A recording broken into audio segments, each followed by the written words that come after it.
Oke, gue kali ini mau bawain alur cerita film yang berjudul The Incredible Hulk.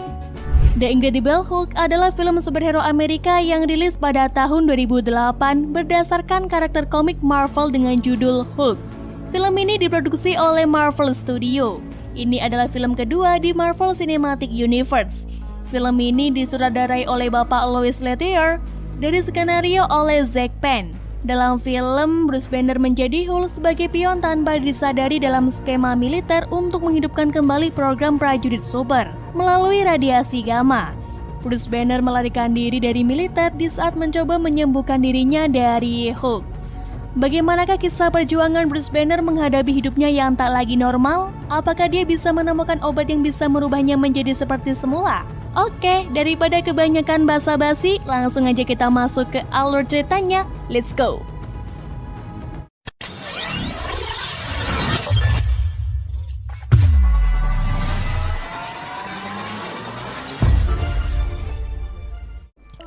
Film diawali dengan adegan bagaimana Hulk lahir. Bruce Banner dan Betty Ross adalah ilmuwan yang mengerjakan proyek untuk membuat tubuh tahan terhadap jenis radiasi tertentu, khususnya sinar gamma. Namun ada yang tidak beres dengan hasil ciptaan mereka. Hulk yang berubah menjadi hijau tiba-tiba mengamuk dan menghancurkan laboratorium. Makhluk itu juga membunuh beberapa ilmuwan lain, melukai pengawas proyek. Bahkan Betty Ross dan ayahnya, Jenderal Thaddeus Stutterbot Ross, ikut terluka dan tak sadarkan diri. Bruce melarikan diri, dan perburuan dimulai saat Ross melacak setiap kemungkinan petunjuk yang bisa dia temukan di lokasi Banner. 158 hari tanpa insiden. Di sebuah kota di Brazil, Bruce terbangun dari mimpi buruk atas semua yang terjadi padanya. Dia menghabiskan waktu untuk belajar bahasa setempat dan teknik relaksasi. Ini merupakan upaya untuk mengendalikan detak jantungnya dan menjaga dirinya agar tidak terlalu bersemangat. Dia juga kadang membantu memperbaiki sistem listrik ketika ada sesuatu yang rusak. Di saat dia sedang memperbaiki listrik di sebuah pabrik minuman, tak sengaja jarinya terluka terkena chip logam dan mengeluarkan darah. Bruce pun sangat ketakutan. Lalu para pekerja menghentikan mesin produksi. Kemudian Bruce memeriksa area di mana darah terjatuh dan membersihkannya. Namun tidak ada yang memperhatikan setetes darah jatuh ke dalam botol yang saat itu ditunjukkan untuk dikirim ke Amerika Serikat. Selesai dengan tugasnya, Bruce pun pulang. Sesampainya di rumah, Bruce menyalakan komputer buatannya dan melakukan kontak dengan seseorang bernama Mr. Blue di Amerika. Bersama-sama, mereka berdua sedang mengerjakan obat untuk masalah transformasi Bruce. Setelah itu, mereka memutuskan untuk bertemu di New York. Sementara itu, di Pentagon, Ross menerima laporan dari asisten utamanya, Mayor Catelyn Spar, bahwa seorang lelaki tua di Ohio meninggal setelah menerima keracunan gamma dari minuman buahnya yang berasal dari Brazil. Ross dengan cepat memerintahkan tim untuk berangkat ke Brazil. Tim ini dipimpin oleh Emily Blonsky, kelahiran Rusia tetapi dilatih di Amerika. Malam itu, Bruce sedang tidur nyenyak ketika Rich mulai menggonggong. Sementara itu, pasukan komando telah mengambil posisi di luar dan memindai ruangan dengan kamera. Pasukan komando meledakkan pintu dan menembakkan selusin obat penenang ke Bruce yang sedang tidur. Mereka membuka selimut dan melihat bahwa itu hanya bantal. Cie, kena prank.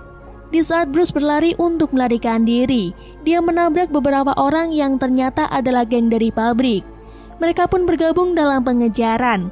Geng itu mengejar Bruce dan mulai memukulinya, merobek rangselnya dan melemparkannya ke samping.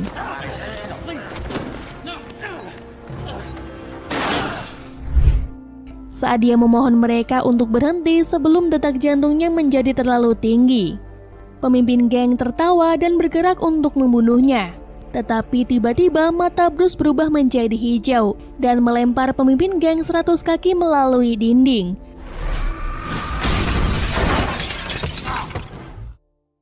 Pasukan tidak dapat melihat apa yang terjadi, tetapi Ross mendengar umpan audio dan mulai berteriak kepada mereka untuk menembak.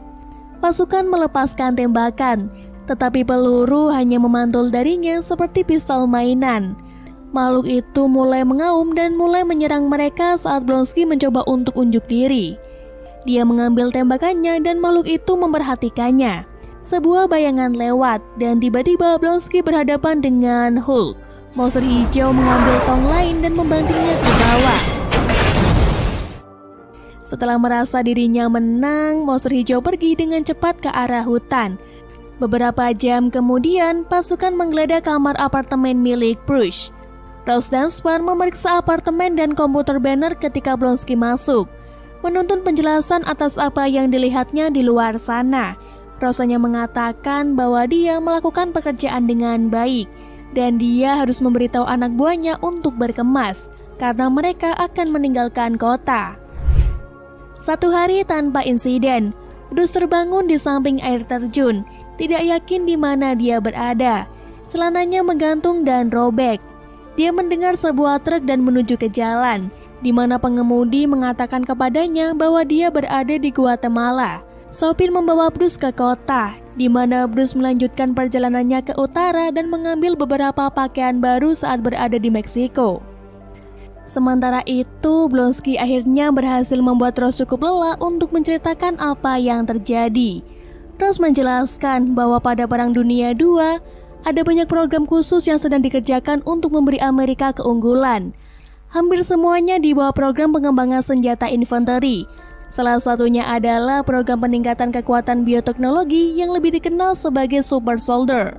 Sekitar 5 tahun yang lalu, Rose membersihkan program itu dan mulai mencoba menyusunnya kembali. Dia merekrut Bruce Banner dan timnya untuk mengerjakannya. 17 hari tanpa insiden. Di Universitas School for Virginia, kita melihat Bruce menuju departemen sains tempat lama monster hijau dilahirkan. Namun dia gagal masuk karena tak punya ID card.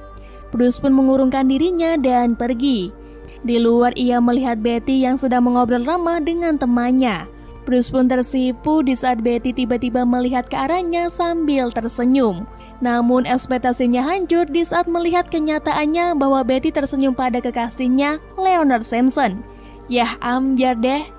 Dengan hati ambiarnya, dia menuju ke kedai pizza tua di kampus, di mana pemiliknya, Stanley, adalah teman lamanya. Dia pun menawarkan diri untuk bekerja di situ.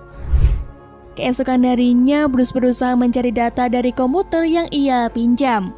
Namun ternyata semua data yang disimpannya telah hilang. Kemudian Bruce menghubungi Blue dan memberitahunya kabar buruk. Malamnya Bruce sedang bersiap-siap untuk pulang kerja dan kedai akan segera tutup. Namun tiba-tiba sepasang pelanggan datang. Mereka adalah Betty dan kekasihnya. Saat Stanley setuju untuk membuatkan mereka pizza, Bruce membuka pintu dapur dan melihat Betty, yang juga melihatnya. Mulutnya terbuka karena terkejut. Tetapi ketika dia melihat lagi, Bruce telah pergi. Betty berlari keluar tetapi tidak melihat Bruce yang sedang bersembunyi di balik tempat sampah. Beberapa saat kemudian, kita melihat Bruce berjalan di tengah hujan di jalan raya. Betty berhenti di belakangnya. Betty melihatnya dan dia berlari ke arahnya, memohon padanya untuk tidak pergi. Segera mereka memasuki rumah yang dia tempati dengan Samson. Betty pun memberinya sebuah hadiah yang sangat penting. Sementara itu, Rose terlihat sedang mengeluarkan serum dari penyimpanan dingin dan menyiapkan Blonsky untuk disuntik. Blonsky hanya menggertakkan giginya menahan rasa sakit dan menyuruh mereka melanjutkannya. Keesokan harinya, Bruce dan Betty sedang berjalan-jalan di halaman kampus. Namun tiba-tiba beberapa tentara berdatangan dari balik bangunan-bangunan kampus. Mereka pun berpisah. Bruce mencoba berlari secepat yang ia mampu. Ia mencari kendaraan komando dan meyakinkan Rose untuk keluar, memohon padanya untuk berhenti. Namun Rose mengabaikan permintaannya dan memerintahkan anggota tim lainnya masuk. Bruce berlari ke perpustakaan dan mengeluarkan raselnya. Kemudian dia menelan flash disk berisi data yang diberikan Betty tempo hari. Mereka menembakkan 2 tabung gas karbon dioksida ke jembatan. Tak lama setelah gas ditembakkan, Bruce berubah dan melompat keluar.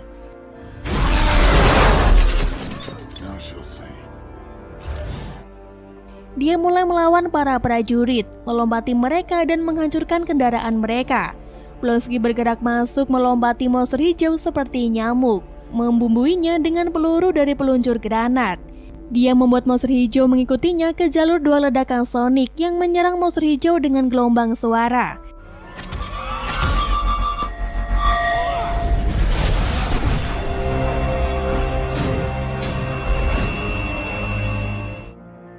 Betty muncul dan memohon pada ayahnya untuk menghentikan serangan, namun Rose tidak bergeming. Monster hijau yang melihat Betty menangis bangkit untuk melawan. Blonsky yang kesal kemudian mendekati monster hijau. Dia mengejek monster hijau dengan mulut lemesnya. Monster hijau tidak balas mengejeknya. Dia justru dengan mudahnya menendang Blonsky hingga menubruk pohon dan patah tulang. Mampus kau. Rose memanggil helikopter tepat di saat Betty berlari ke arah Hulk. Helikopter pun meluncurkan tembakan bertubi-tubi pada Hulk. Namun monster hijau berhasil menghalonya dengan melemparkan lempengan besi dan membuat helikopter itu meledak.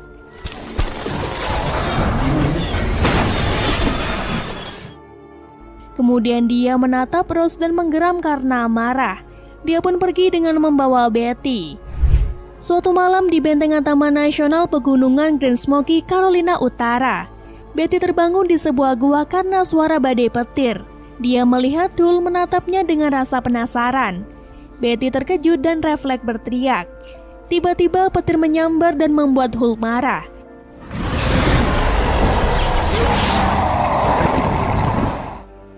Betty kembali menenangkannya, meyakinkannya seperti seorang ibu akan anaknya yang ketakutan. Dan akhirnya dia pergi tidur. Ya ampun, manja banget lo Hulk. Keesokan paginya, dia dan Bruce bangun dan berkendara ke kota, di mana Betty memberi mereka kamar hotel, dan Bruce mandi dan mengeluarkan chip data. Betty membelikannya beberapa baju baru dan bersama-sama mereka mendapatkan mobil bekas dengan uang tunai yang diperoleh dari gade kalung tua ibunya. Tapi rupanya tim Rose dengan bantuan SAIELD dapat menangkap email ini dan mencari tahu di mana lokasi pengirim.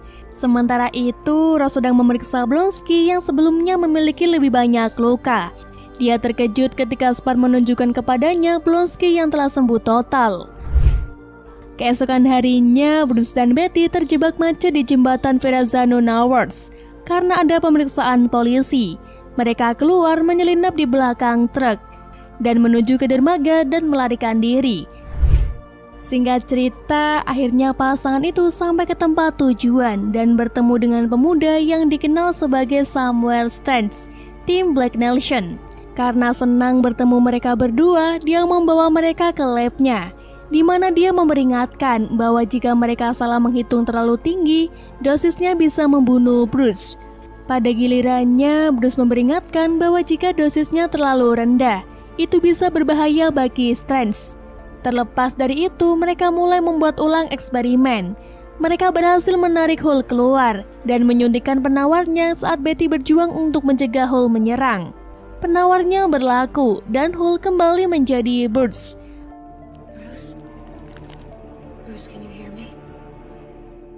Sementara itu, di pangkalan militer, kita melihat tentara bersiap untuk pindah saat berada di ruang ganti. Blonsky memeriksa dirinya di cermin. Tanpa disadari, durinya memanjang dan menjulur keluar dari tubuh bagian belakangnya. Kembali ke laboratorium. Saat sedang berbincang di ruangan itu, tiba-tiba Bruce terkena tembakan bius dari jarak jauh. Tak lama kemudian, Blonsky masuk dan menjatuhkannya, mendorong Betty ke samping dengan kasar. Sebuah tim membawa Bruce keluar, dan Spar tetap di belakang untuk mengawasi. Bruce dan Betty pun dievakuasi menggunakan helikopter. Strange ketakutan saat Blonsky mengatakan bahwa dia ingin Strange mengubahnya menjadi Bruce. Seketika itu pula prosedur dilakukan. Namun Blonsky justru semakin tumbuh menjadi seekor monster yang disebut Abomination. Dia menghancurkan seluruh lab, menumpahkan bahan kimia ke Strange dan membunuhnya. Blonsky melompat keluar dan mulai mengobrak-abrik jalanan.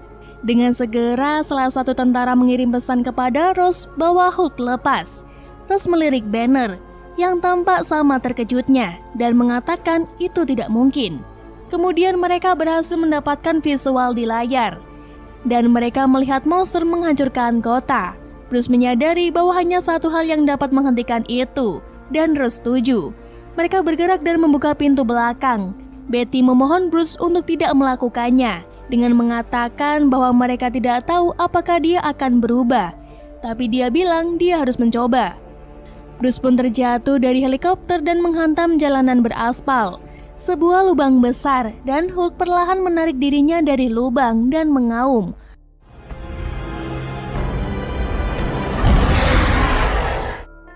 Blonsky mendengar dan menyeringai, dan kedua monster itu berlari ke arah satu sama lain. Mereka melompat dan bertabrakan di udara, dengan Blonsky menghadang, membuat Hulk meninjunya di jalan. Hulk merobek mobil polisi menjadi dua dan menjadikannya senjata untuk melawan Abomination. Abomination menerima pukulan itu dan kemudian menendang Hulk hingga mental ke pusat kota. Di sisi lain, Rose memerintahkan penembak helikopter untuk menembaki Abomination. Tapi rupanya dia dapat menahan semua peluru. Memukulnya lagi sebelum memutuskan untuk menyerang helikopter. Monster hijau melihat ini dan kemudian melihat Betty di sana. Dia mengaum dan menyerang Abomination yang masih berkutat dengan helikopter. Kemudian monster hijau dan Abomination melanjutkan pertempuran mereka. Pertarungan menjadi terlalu sengit dan helikopter akhirnya jatuh di dekat lokasi konstruksi. Sementara itu, Abomination menemukan rantai besar dan mengayunkannya ke arah Hulk. Hulk berhasil masuk ke bawahnya, memegang rantai dan melingkarkannya di leher Abomination hingga pingsan. Ia menariknya lebih erat bertekad untuk membunuh makhluk tersebut. Namun tiba-tiba Betty berteriak agar dia tidak melakukannya. Monster hijau melihatnya dalam-dalam dan mematuhinya. Kemudian monster hijau mengaum dengan sangat keras untuk mengekspresikan kemenangannya. Kemudian dia terdiam dan melihat sekitar. Tidak ada yang bergerak di saat monster hijau menatap tidak percaya pada semua orang kecil dengan senjata di sekelilingnya. Betty datang menghampirinya. Namun tiba-tiba helikopter muncul dengan lampu sorot yang menyala. Monster hijau mengaum frustasi dan melarikan diri.